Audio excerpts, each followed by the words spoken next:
ಗವಿಸಿದ್ದೇಶ್ವರ ದ್ವಾರ ಬಾಗಲ ಮೇಲೆ ಹಾಕುವಂಥ ಕಳಸಗಳನ್ನು ಈ ಟ್ರ್ಯಾಕ್ಟರ್ ಮೇಲೆ ಭಕ್ತಾದಿಗಳು ಇಟ್ಕೊಂಡು ಹೋಗ್ತಾ ಇದ್ದಾರೆ.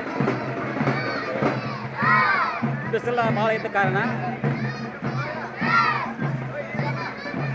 ತಾಯಂದ್ರ ಕಾಲು ಜಳ ಬಡಿಬಾರ್ದಂತ ಕಾರಣಕ್ಕಾಗಿ ಎಲ್ಲ ಭಕ್ತಾದಿಗಳು ಸೇವೆ ಸಲ್ಲಿಸ್ತಾ ಇದ್ದಾರೆ. ಮುಂದೆ ಟ್ರ್ಯಾಕ್ಟರ್ಗಳು ಟ್ಯಾಂಕರ್ ನೀರಿನ ಟ್ಯಾಂಕರ್ಗಳು ಎರಡು ಮುಂದೆ ಬಿಟ್ಟಿದ್ದಾರೆ. ರೋಡ್ ಮೇಲೆ ನೀರೆಲ್ಲ ಬಿಟ್ಕೊಂಡು ಹೋಗ್ತಾರೆ. ಎರಡು ನೀರಿನ ಟ್ಯಾಂಕರ ಮುಂದೆ ಬಿಟ್ಟಿದ್ದಾರೆ. ಯಾರೂ ಕಾಲು ಸುಡಬಾರ್ದು ಅನ್ನೋ ಉದ್ದೇಶಕ್ಕಾಗಿ ಎಲ್ಲ ತಾಯಂದಿರು ತನುಮನ ದಣದಿಂದ ಭಕ್ತಿಯಿಂದ ಸೇವೆಯನ್ನು ಸಲ್ಲಿಸ್ತಾ ಇದ್ದಾರೆ. ನಮ್ಮ ಕುರುಗೂರು ಗ್ರಾಮದ ತಾಯಂದಿರು ಅವರಿವರೆನ್ನದೇ ಎಲ್ಲರೂ ಪಾಲ್ಗೊಂಡಿದ್ದಾರೆ.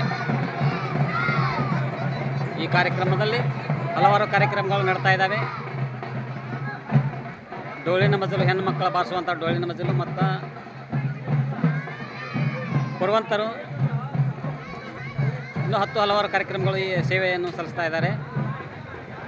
ಎಲ್ಲ ತಾಯಂದಿರು